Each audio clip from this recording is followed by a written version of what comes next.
kitab taklim yang dikarang oleh ulama masyhur Syekh Burhanuddin Az-Zarnuji.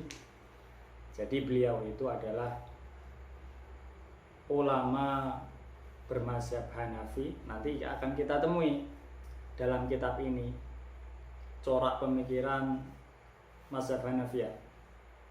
Jadi ada pembedaan antara misalnya fardu dengan wajib, nanti dibedakan di dalam kitab ini.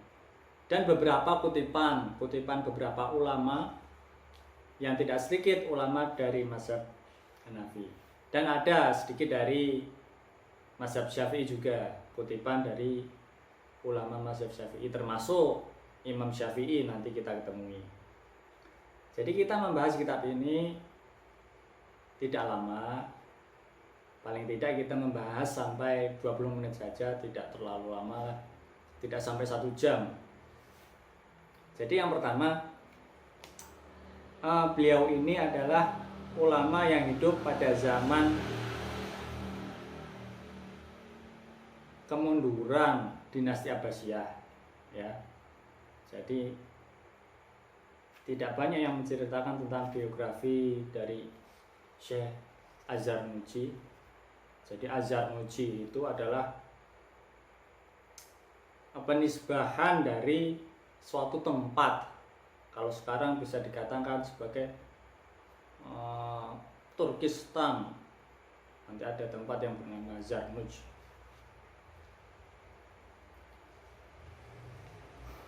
Lalu dari penulis sendiri,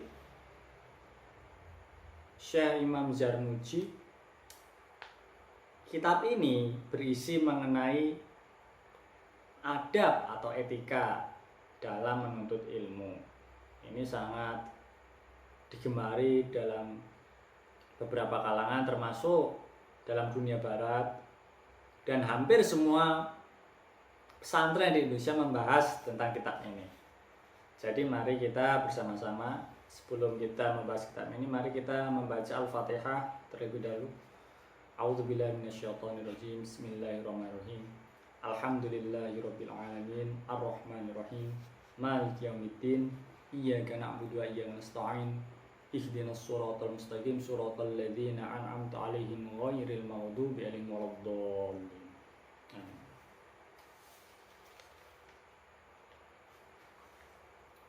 Mari kita mulai. Bismillahirrahmanirrahim. Alhamdulillah, segala puji bagi Allah, alladzi faddala bani Adam, alladzi faddala bani Adam, yang telah mengutamakan umat manusia. Jadi seluruh makhluknya Allah, yang paling diutamakan adalah manusia, bahkan lebih tinggi derajatnya daripada malaikat. Faddala bani Adam bil ilmi wal amal. Jadi Allah mengutamakan umat manusia, meninggikan derajat umat manusia, Bani Adam maksudnya itu, bil ilmi wal amal, dengan ilmu dan amal. Jadi selagi masih ada ilmu, manusia itu mulia derajatnya. Maka kita sebelum melangkah lebih jauh, kita harus tahu dulu tentang ilmu. Apa sih ilmu itu? Ya, kalau dalam dunia akademik, kita biasa menemui terma-terma atau diksi tentang ilmu pengetahuan. Jadi kita membahas tentang ilmu. Apa sih bedanya ilmu dengan pengetahuan? Atau bedanya ilmu dengan ilmu pengetahuan? Jadi terma ilmu pengetahuan sendiri sebenarnya agak rancu untuk digunakan. Jadi yang lebih tepat adalah ilmu dan pengetahuan. Sebenarnya ilmu dan pengetahuan merupakan sesuatu yang berbeda, maka harus kita bedakan. Ilmu sendiri kalau diibaratkan adalah mangga dan pengetahuan adalah buahnya, buah. Jadi ilmu pengetahuan adalah buah mangga.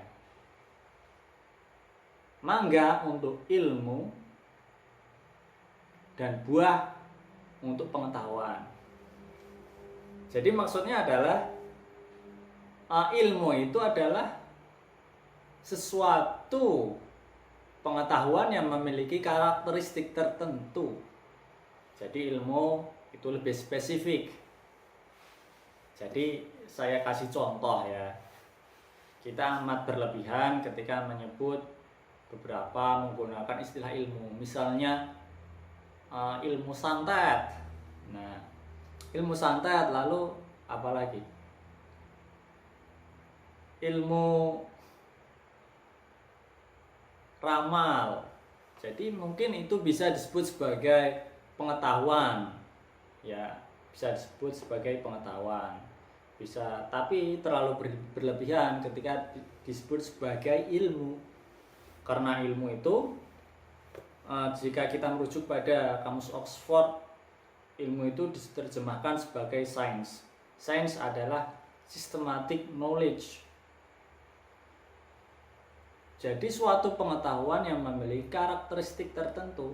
Karakteristiknya adalah sistematis dan tentunya lahir ketika ada metode. Dan ukuran kebenarannya itu jelas ya. Misalnya ilmu matematika itu jelas sekali metodenya, jelas sekali alat ukurnya.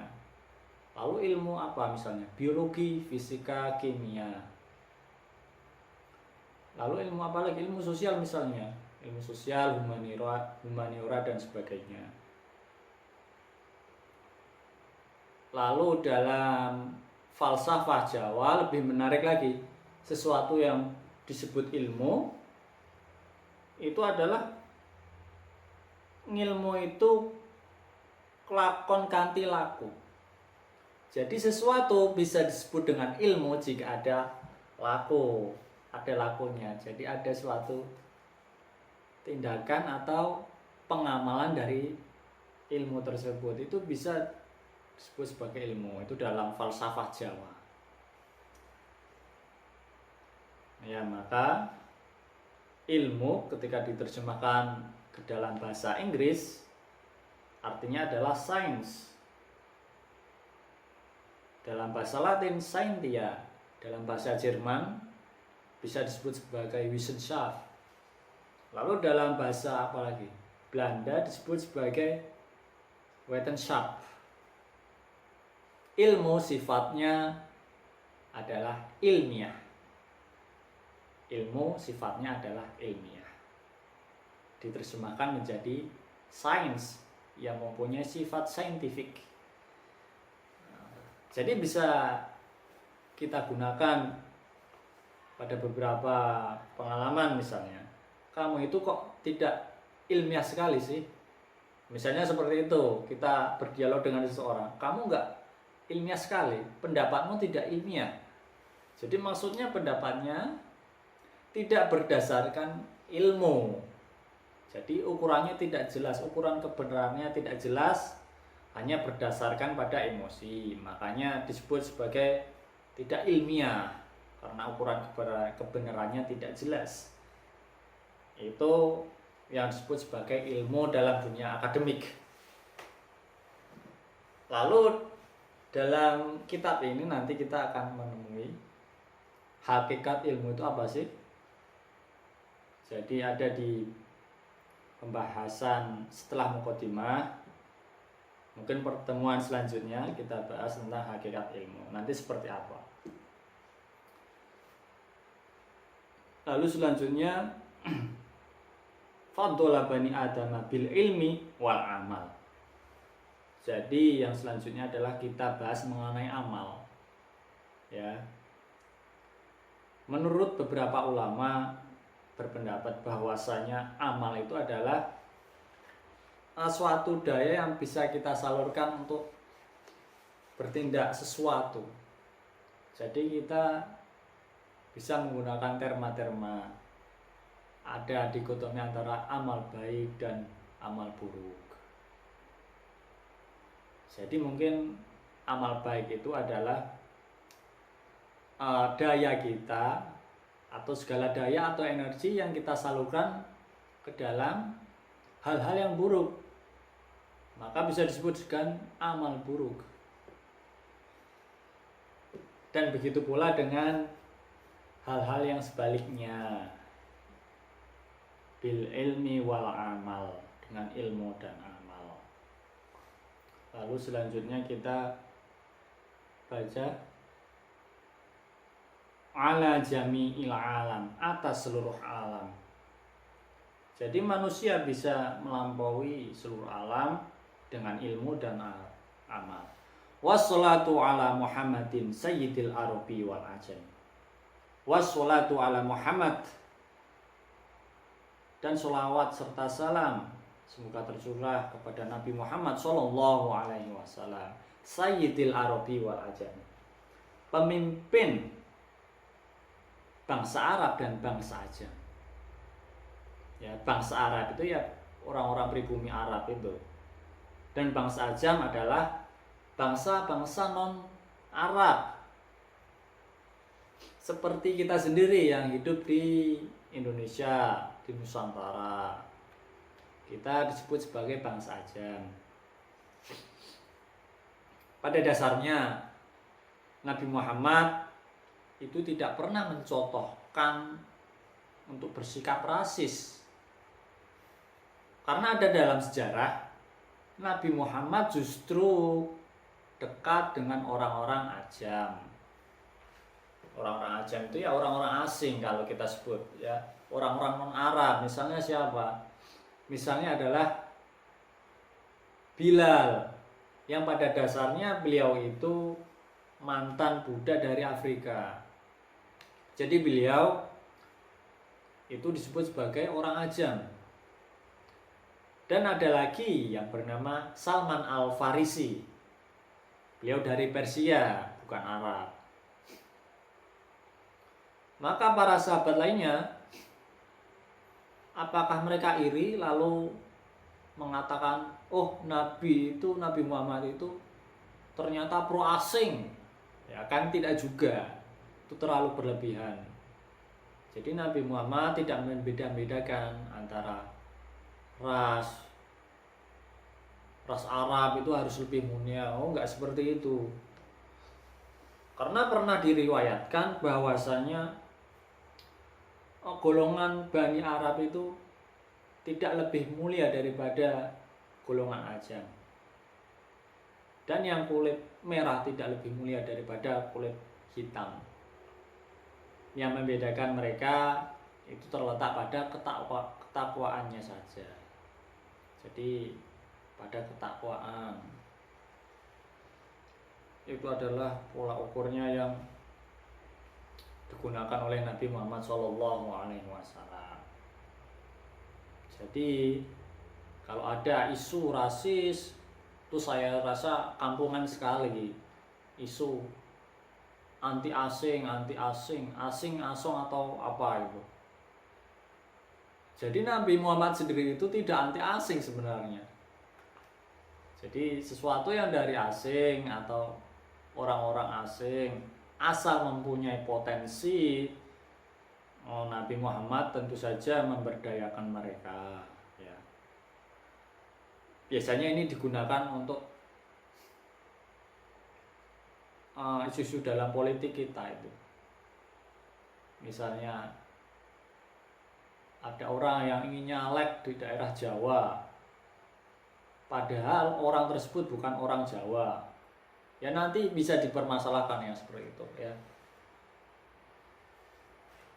Jadi kalau ada orang atau sekelompok yang membuat isu-isu tersebut, isu anti asing, isu rasis ya, itu sebenarnya tidak ada contohnya. Nabi tidak memberikan contoh seperti itu. Lalu selanjutnya wa ala alihi, dan kepada keluarganya, wa ashabihi, dan para sahabatnya, ya nabiil ulumi wal hikami, ya nabi yang menjadi sumber-sumber ilmu dan hikmah. Wa ba'du, Setelah ungkapan di atas wa ba'du, falamma ra'aitu katsiran, aku telah memperhatikan banyak para katsiran min tulabil ilmi, banyak para tolabil ilmi, para penuntut ilmu fi zamanina, pada zaman kita, maksudnya pada zaman Syekh Azhar Muji, yajiduna ilal ilmi, bersungguh-sungguh dalam mencari ilmu.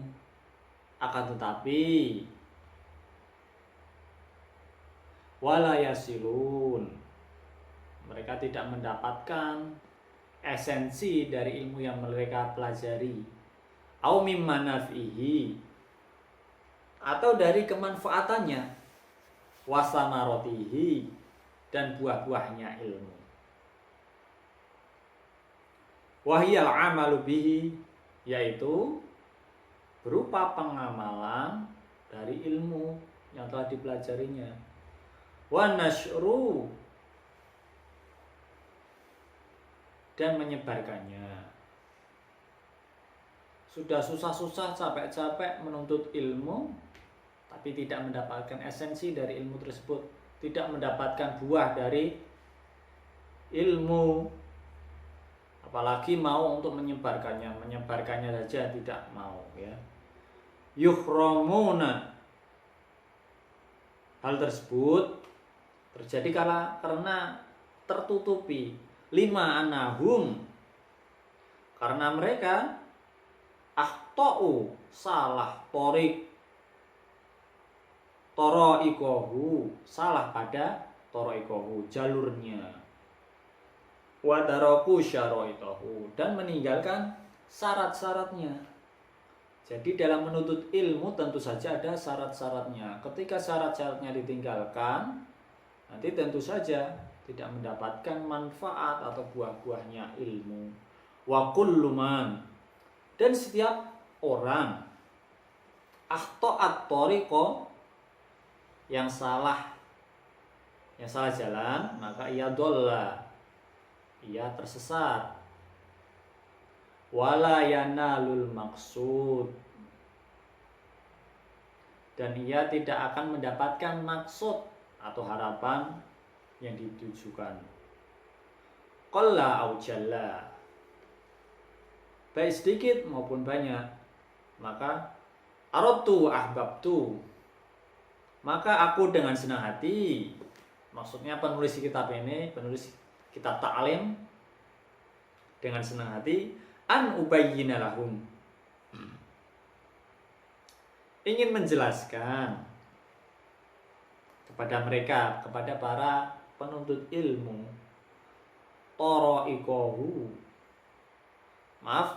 tariqat ta'allumi, cara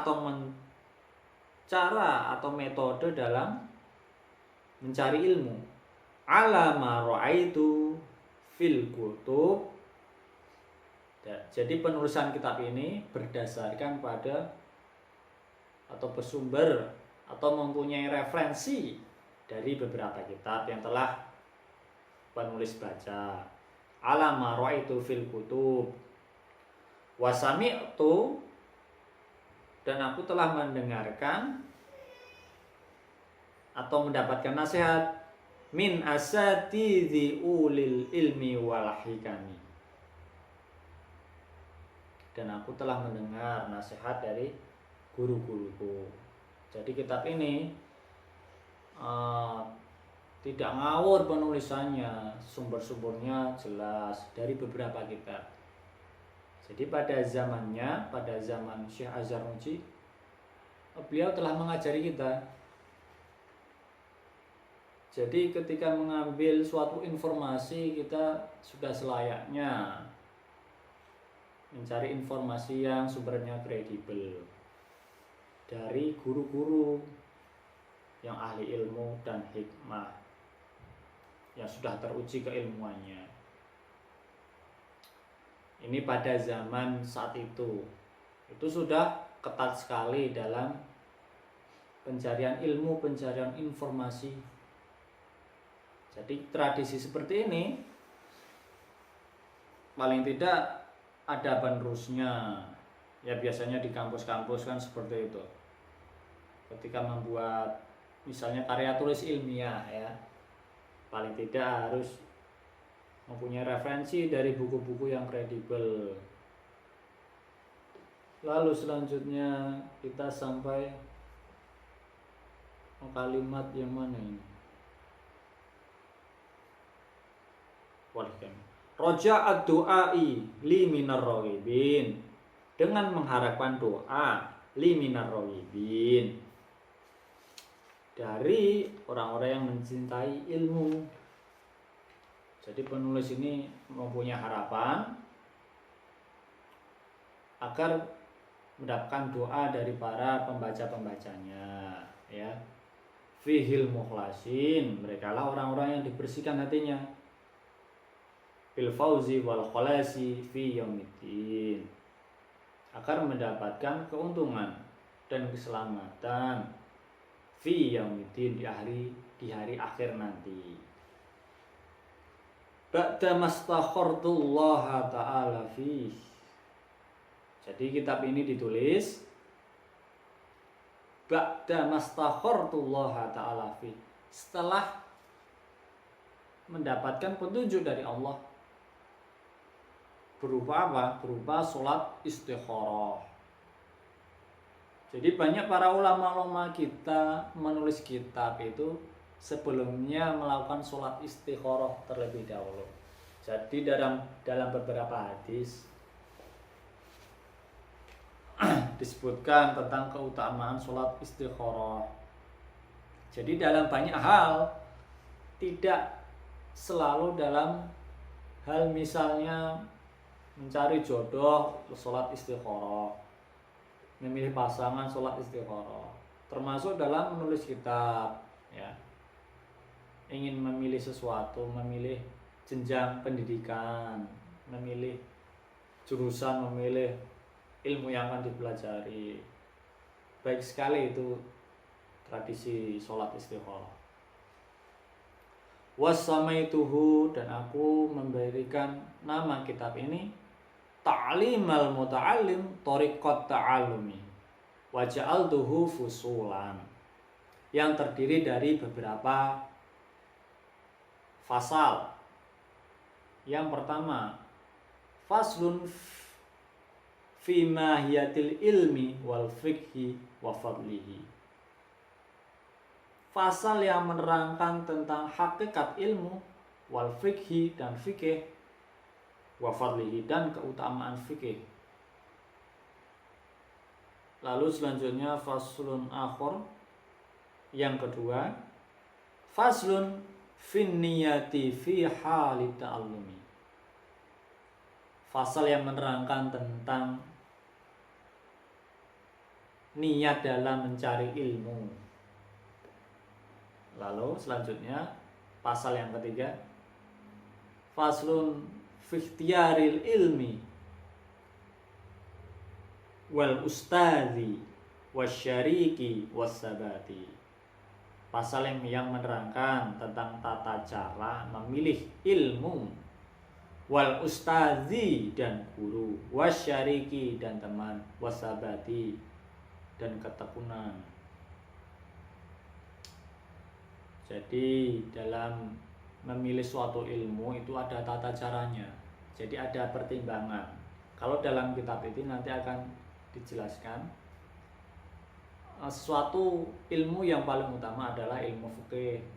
Jadi paling tidak kita tahu dasar-dasar dari ilmu fikih. Misalnya ilmu tentang sholat. Sebagai muslim tentu saja kita harus tahu ya ilmu tentang sholat. Ilmu tentang sholat biasanya anak SD kelas 1 itu sudah diajari tentang akidah ya, tentang rukun iman, rukun Islam. Kelas 2 nanti diperkenalkan tentang sholat dan wudhu, di kurikulumnya ada. Ya saya tahu karena pernah mengajar di SD juga ya. Dan memilih guru, wal ustadzi wasyariki, dan teman. Teman maksudnya teman yang seperti apa ya?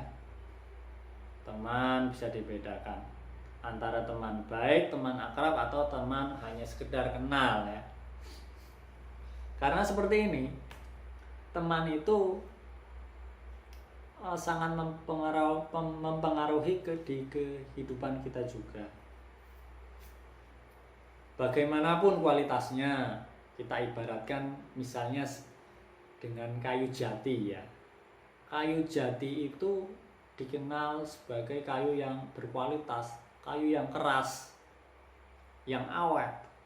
Ketika mencari teman, ketika kayu jati berteman dengan kayu bakar, ya nanti hasilnya kayu jati nanti ikut-ikutan masuk ke jadi kayu bakar juga, ikut-ikutan nanti akan dibakar. Nilainya pun nanti akan sama dengan nilai kayu bakar. Misalnya punya teman misalnya tukang nyebar hoax, misalnya di medsos ya, saking banyaknya teman yang kegiatannya itu aja, nyebar hoax, nyebar provokasi, nanti ya lama-lama jadi ikut seperti itu ya. Makanya pilihlah teman yang nanti di kitab ini nanti akan dijelaskan secara panjang lebar. Memilih teman paling tidak ya yang berilmu, memilih teman yang mempunyai sifat wirai, memilih teman yang sedikit bicara, tidak banyak ngomong, maksudnya seperti itu. Lalu pasal yang keempat, faslun fi ta'zimil ilmi wa ahlihi. Pasal yang menerangkan tentang cara memuliakan ilmu wa ahlihi dan guru. Pasal yang kelima, faslun fil jiddi wal muwadhabah wal himmah. Pasal yang menerangkan tentang kesungguhan dan istiqomah, wal himmah dan cita-cita. Lalu pasal yang keenam, faslun bidayatis sabqi wa qadrihi wa tartibi. Pasal yang menerangkan tentang tata cara memulai pelajaran, memulai menuntut ilmu, wa qadrihi dan ukuran, wa tartibi dan urutannya. Lalu yang ketujuh, faslun fit tawakkul. Faslun yang menerangkan tentang tawakal. Lalu pasal yang kedelapan, faslun fi waqti tahsili. Pasal yang menerangkan tentang waktu-waktu yang produktif. Waqti tahsili, waktu-waktu yang produktif dalam mencari ilmu. Lalu pasal yang ke berapa ini? 10. Pasal yang menerangkan tentang faslun fil istifadati, mencari tambahan ilmu. Pasal yang 11, faslun fil warai halat ta'alum. Pasal yang menerangkan tentang sikap waro dalam menuntut ilmu. Sikap waro itu sikap hati-hati atau menjaga diri dari sesuatu yang makruh, yang subhat, apalagi yang haram. Lalu yang ke-12, faslun fima yurisul khifdha wan nisyan. Pasal yang menerangkan tentang perkara yang menguatkan hafalan dan melemahkannya. Jadi kenapa kok bingung? Ya, biasanya ada beberapa pembelajar yang bingung, kenapa kok saya mudah lupa. Nah, di sini dijelaskan secara panjang lebar dan beberapa cara agar memperkuat hafalan.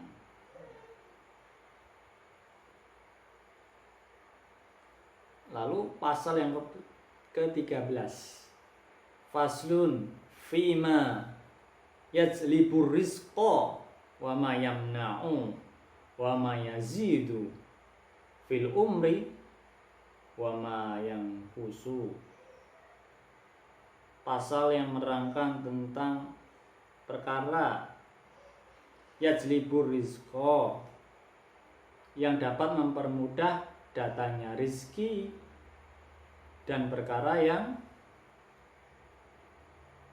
dapat memperpanjang umur dan mengurainya. Wa ma taufiqi illa billahi alaihi tawakkaltu wa ilaihi unib. Wa ma taufiqi, dan tidak ada zat yang menolongku illa billah, kecuali Allah Subhanahu wa taala, alaihi tawakkaltu, dan hanya kepadanya lah aku berserah diri, wa ilaihi unib, dan aku kembali. Jadi cukup di sini. Ini sudah beberapa menit ini? Sudah 20 menit lebih ya. Jadi semoga kita mendapatkan ilmu yang bermanfaat, kita mendapatkan nilai-nilai dari tadi yang telah kita kaji. Wassalam.